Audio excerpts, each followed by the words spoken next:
While Kamala's VP, Tim Walz, is being accused of lying about his rank, which is called stolen valor. But in Walz's defense in Minneapolis, stealing is legal. But misrepresenting your past for political gain, I don't see that as a problem, said Tim Walz has become the kind of politician people talk about for all the wrong reasons.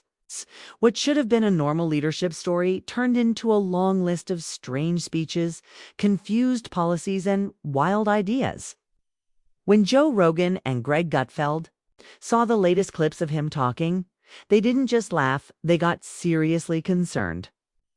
They saw a man in power who seemed more interested in sounding woke than being useful. It wasn't just about disagreements, it was about a complete failure to make sense. When Tim Walz stood in front of a crowd and started talking about men needing tampons in boys' bathrooms, jaws dropped. Not because people were shocked, but because no one could understand why a state governor was talking about this in the middle of a serious political event. Joe Rogan couldn't believe it. He said he once thought the idea of men having periods was just a joke. Then he met Tim Walz and realized that maybe some people were serious, and that made it worse. Greg Gutfeld just shook his head and said, Walz was what happens when you mix bad ideas with way too much power. Walz tried to talk about progressive values, but it came out sounding like nonsense. One person's socialism is another person's. Neighborliness, he said, thinking it sounded deep. Instead, it made him look like someone who picked quotes off the internet and glued them into a speech. Rogan and Gutfeld both said it best. He's trying so hard to impress, he forgot how to lead. Then came the state flag scandal. Walz supported a redesign of Minnesota's state flag, and many said it now looked like the flag of Somalia.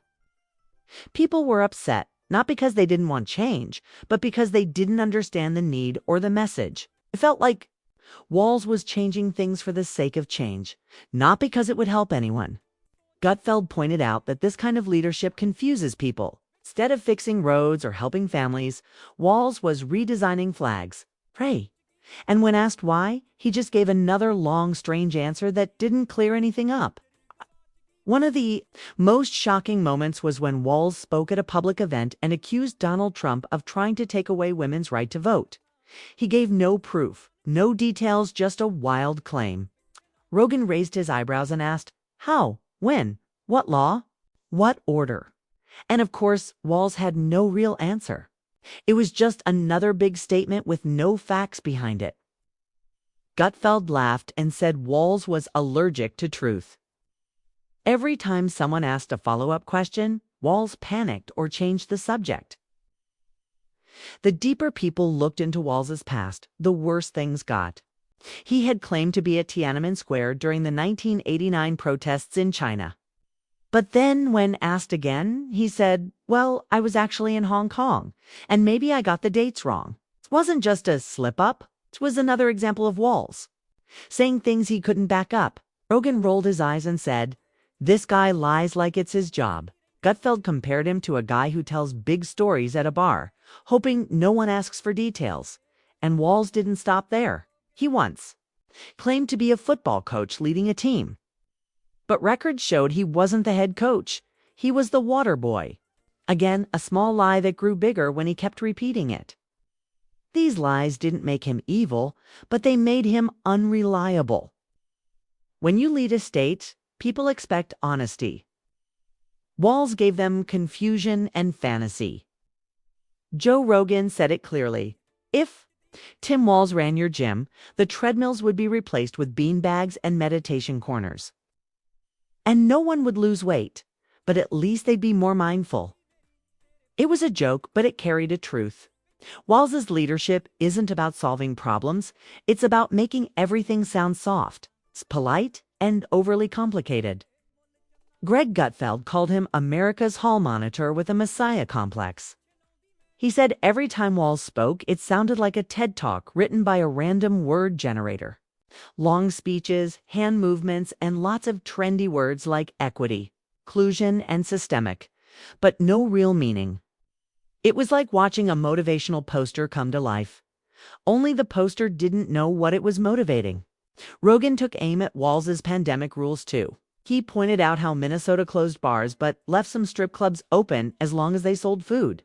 It made no sense. Felt like Walz was spinning a wheel of options each day, choosing rules based on mood, not science. Gutfeld joked that Walz treated emergency powers like a video game cheat code. He kept changing the rules, but it was the people who suffered. When asked about basic questions, like what a woman is, Walz gave a long, strange answer that left everyone more confused. Instead of saying a woman is an adult human female, he mumbled and dodged. Rogan said it sounded like Walz was scared of the question, like it might explode if answered directly. Gutfeld added that Walz treats facts like they're offensive. Under Walz, crime in Minnesota didn't just rise, it surged. And instead of responding with action, Walz responded with more talk. He created task forces, launched town halls, and made colorful mission statements. But meanwhile, stores were getting robbed, cars were being stolen, and people were afraid. Rogan said criminals in Minnesota weren't hiding, they were networking. It wasn't a joke, it was reality. Public safety under Walz became a joke, but not a funny one. This idea of justice looked more like group therapy. Carjackers got seminars, shoplifters got poetry readings. Gutfeld joked that if Walz were a superhero, his power would be making burglars feel understood. While real people lost property, Walz was busy holding empathy circles. Rogan laughed hardest when Walz defended a military salute controversy by saying, of course it was a salute, after 3 days of debate. It showed how far things had fallen.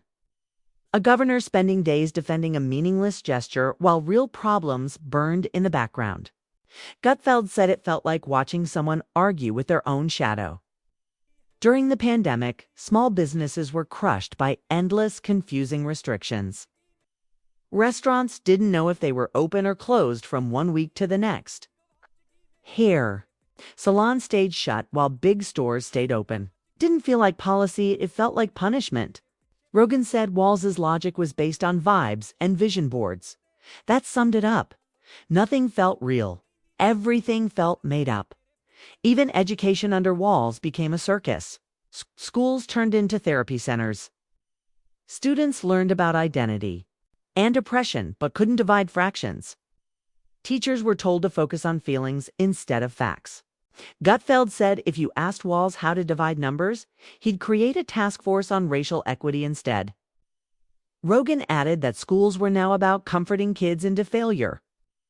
Things didn't get better when it came to the economy.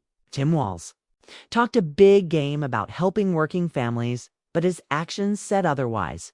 Taxes went up, gas prices climbed. Small businesses struggled to survive.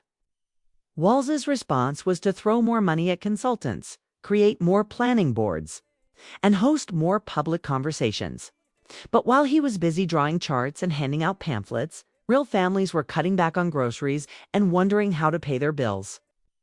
Joe Rogan said Walz's economic plan looked like a grocery list written during a panic attack. Nothing added up, nothing connected. It was just words on paper with no real result. Greg Gutfeld compared Walz's budget choices to a wish list from a college sociology major. More money for community outreach programs, less for fixing roads. More for climate commissions, less for public safety. Gutfeld said he governs like a man with no student debt, no job, and no clue how the real world works. And that stung because it was true. Walz treated the state's money like it grew on trees, except the tree was paid for by taxpayers and constantly on fire. Then there was Walz's obsession with green energy. Now, no one is against helping the environment, but Walz took it to another level. He pushed for laws that banned gas-powered lawnmowers. He promised net zero emissions by 2050, but in a state where snow falls for half the year and many areas still struggle with basic infrastructure, it all felt like a bad joke. Rogan laughed and said, "This guy's banning plastic straws in a place where the air hurts your face 7 months out of the year." And he wasn't wrong. Sounded nice, but it made life harder for regular people. Greg Gutfeld added, Walz Fights climate change with Instagram graphics and bird sanctuaries. Meanwhile, real people were choosing between heating their homes or buying food. Families in rural areas didn't have broadband, and roads still looked like Swiss cheese. But Walz stood proud, talking about solar farms and electric buses as if that would solve everything. It felt like he was running a contest for the best policy poster, not a state government. Then came the military lie. Walz claimed to have served overseas in dangerous situations. But when veterans looked into it, they found that not only did he never deploy to Iraq, but he also resigned right before his unit left. His own commanding officer said Walz had gone behind his back to avoid combat. And when asked about it, Walz didn't deny it, he just distracted, Rogan said. This guy screams, "Look over there," every time you ask him a real question. It wasn't just embarrassing, it was insulting to people who had actually served. And let's not forget the education disaster. Walz claimed to be pro-teacher, but students were falling behind faster than ever. And feelings don't fill job applications or get you into college. Parents were angry, teachers were quitting, and Walz, he just kept launching new programs with cute names, like Hope Forward or Equity First. But none of them improved test scores or stopped the bleeding. It was like trying to fix a leaking roof with positive thoughts. Then came the controversy over the new state flag. Walz backed a redesign that many Minnesotans said looked too much like the flag of Somalia. It might have been a simple design choice, but the problem was how it happened. People felt left out. No one asked them what they wanted. And when they complained, Walz acted like they were being unreasonable, Gutfeld said. He governs like a substitute teacher trying to teach art class without asking what anyone wants to draw. Walz's biggest problem wasn't just what he did, it was how he responded to criticism. He smiled through disaster, used big words and long sentences to avoid giving straight answers. Joe Rogan once said talking to Walz was like arguing with a malfunctioning Alexa. It sounded smart at first, but then it just started repeating words and offering irrelevant suggestions. Would you like to schedule a town hall? Would you like to form a committee? No. People wanted solutions, not speeches. Under Walz's leadership, public safety took a nosedive. Crime surged, and his response was to defund police departments. Then later pretend like he hadn't. When people demanded answers, he offered more meetings and listening sessions, Gutfeld said. His crime policy is like therapy for criminals. Rogan joked that in Minnesota, if you steal a car, you get a poem and a high five. Business owners didn't laugh. Many had to close shop. People couldn't walk downtown without fear. And while families struggled with safety, Walz talked about equity dashboards and restorative justice. Gutfeld compared his crime plan to an art exhibit abstract, confusing and definitely not helpful. One of the worst examples came when Walz tried to explain what he believed free speech meant. He actually said that free speech does not include hate speech or misinformation. Rogan was stunned. By whose definition? He asked. Yours. The idea that a state governor could decide what counted as acceptable speech was not just scary, it was dangerous. Gutfeld said it sounded like Walz wanted to be a librarian for the internet, deciding what people could read or say based on how he felt that day. This wasn't just bad leadership, it was dangerous overreach. Free speech exists for a reason. It's there to protect even the speech we don't like. But Walz didn't seem to understand that. He wanted to wrap everything in safe language. Restrict open conversation and silence anything that made people uncomfortable, including the truth. At every turn, Walz showed he wasn't prepared for the job. Not when it came to money, not when it came to schools, not when it came to crime, certainly not when it came to speaking honestly. His policies sounded like they were written in a college dorm at 2 a.m. 2 a.m. after a sociology lecture. Answers sounded like motivational quotes mashed together on a calendar. Joe Rogan said it plainly. He's not leading. He's narrating a documentary no one wants to watch. Gutfeld added, he's a walking HR email with a podium. The worst part? He still acted like he was doing a great job, He still gave speeches, threw around buzzwords, and smiled like nothing was wrong.